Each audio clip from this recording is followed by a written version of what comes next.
Salut tout le monde, j'espère que vous allez bien, bienvenue sur ma chaîne. Moi c'est Ariane, c'est la première fois que vous êtes ici. Si vous m'avez suivi dans les dernières semaines, vous savez que je suis enceinte. Je suis présentement au moment de tourner à 11 semaines et 1 jour.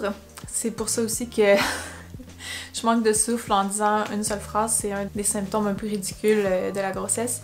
Mais bref, j'aimais vraiment ça faire des What I Ate in a Day ou une journée dans mon assiette avant d'être enceinte.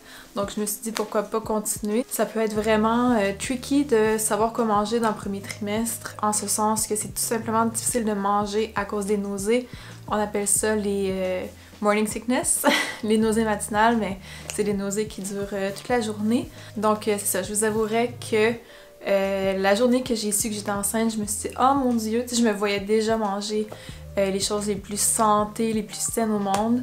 Puis après une semaine, j'ai dû faire face à la réalité que quand t'es enceinte, tu choisis pas ce que tu manges. C'est ton corps qui décide. Sentez-vous pas trop mal si vous aussi vous êtes dans la même situation. J'en ai parlé à mon médecin puis elle a dit que c'est vraiment pas un problème. Mais c'est ça, évidemment, essayez d'inclure le plus de nutrition possible. La journée que je vous propose aujourd'hui, c'est une journée où je me sentais un peu mieux, j'ai été capable d'assez bien manger. Mais sinon, il y a beaucoup de journées que c'est des toasts, des pâtes, de la pizza. C'est un peu triste, mais c'est ça. Donc j'espère que ça vous inspirera. Puis même si vous n'êtes pas enceinte, je pense que c'est des repas qui peuvent plaire à tous. Et n'oubliez pas de liker la vidéo, de vous abonner et vous pouvez aussi me laisser un commentaire, ça me fait toujours plaisir. Donc sans plus tarder, on passe à la... On passe à quoi? Question. On passe au biscuit. Oh, on passe au biscuit! Non, il n'y a pas de biscuit dans cette vidéo. Donc sans plus tarder, on passe à la journée dans mon assiette. Depuis que je suis enceinte, il faut vraiment que je mange dès que je me lève, sinon les nausées sont insoutenables. Donc soit je vais me prendre un bol de céréales ou des toasts, ou là je me suis fait une belle batch de muffins au son et au bleuet. C'est riche en fer grâce au son. Je vais vous mettre la recette en commentaire.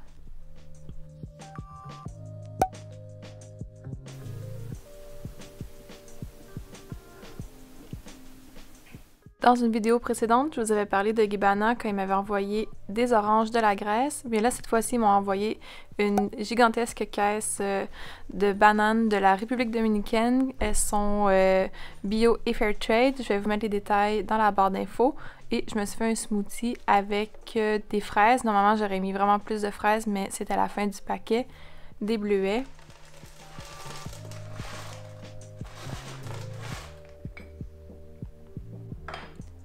De l'avoine. Je conseille de le faire tremper un peu avant de faire le smoothie, comme ça va être plus crémeux et plus agréable en bouche.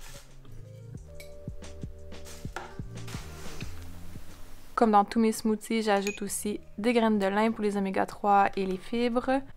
Et du lait de soya, je prends celui enrichi en calcium parce que mes besoins sont plus élevés présentement. Comme j'ai du mal à atteindre les calories nécessaires à cause des nausées, j'essaie d'ajouter soit des noix, du beurre de noix ou de coco dans mes smoothies pour les rendre un peu plus caloriques puis combler la différence. Je les garnis avec un peu de yogourt de cachou, du kiwi et de la noix de coco râpée. Puis c'est aussi à ce moment-là que je prends mes multivitamines prénatales.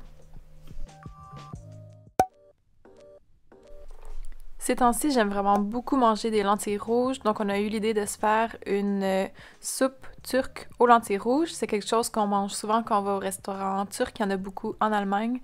Et c'est vraiment pas compliqué, on fait revenir des légumes, donc là j'avais du poireau, des carottes.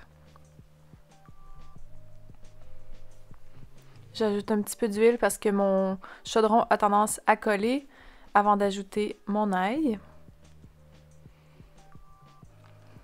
J'ajoute aussi de la pâte de tomate. Pour les quantités, je vais vous mettre ça dans la barre d'infos. Et plein d'épices. On a du curcuma, du cumin, de la coriandre, de la menthe séchée, du paprika fumé, du poivre et des flocons de piment. Puis une fois que mes épices ont chauffé un peu, j'ajoute mes lentilles. Je les fais tremper une bonne demi-heure pour les faire ramollir puis que la cuisson soit plus rapide. Et ensuite, j'ajoute entre 5 et 6 tasses d'eau, dépendamment si j'ai envie d'une soupe bien épaisse ou un peu plus liquide. Et du bouillon, c'est un bouillon que j'achète d'une petite compagnie berlinoise. Sinon, vous pouvez évidemment prendre du bouillon maison ou même de la poudre. On porte le tout à ébullition. Et ensuite, on le couvre jusqu'à ce que ça soit prêt.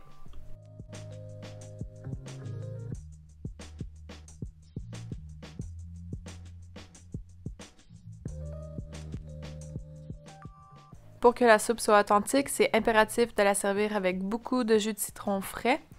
Puis j'aime aussi ajouter un peu de flocons de piment et de menthe séchée.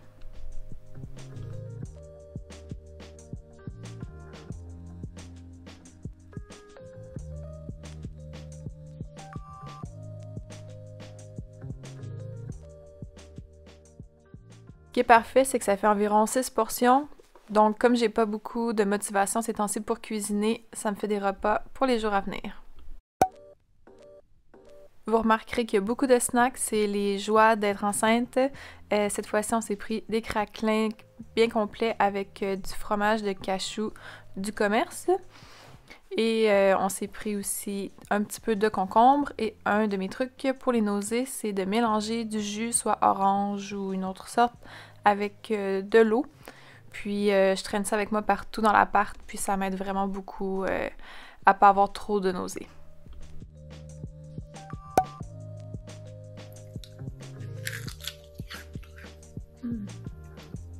Les popsicles, c'est un des meilleurs trucs contre les nausées.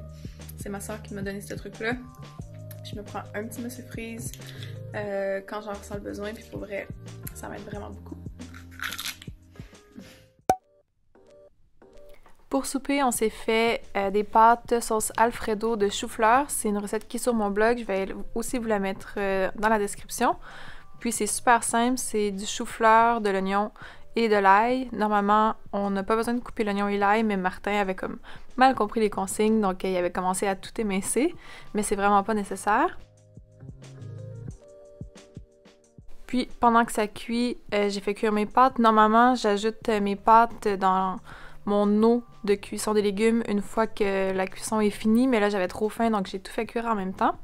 Puis pendant ce temps-là, cette fois-ci on a décidé d'ajouter des champignons avec du bacon vegan évidemment. Vous pourriez ajouter pas mal n'importe quoi en garniture si vous voulez, mais c'est ce qu'on avait dans le frigo à ce moment-là. Une fois le chou-fleur bien cuit, je transfère le tout dans mon blender avec seulement une petite partie de l'eau. Tous les détails, encore une fois, sont sur le blog. Puis je vais aussi ajouter évidemment quelques assaisonnements et des noix de cajou pour que ça soit bien crémeux. Mais vous pouvez aussi ajouter des haricots blancs ou du tofu soyeux.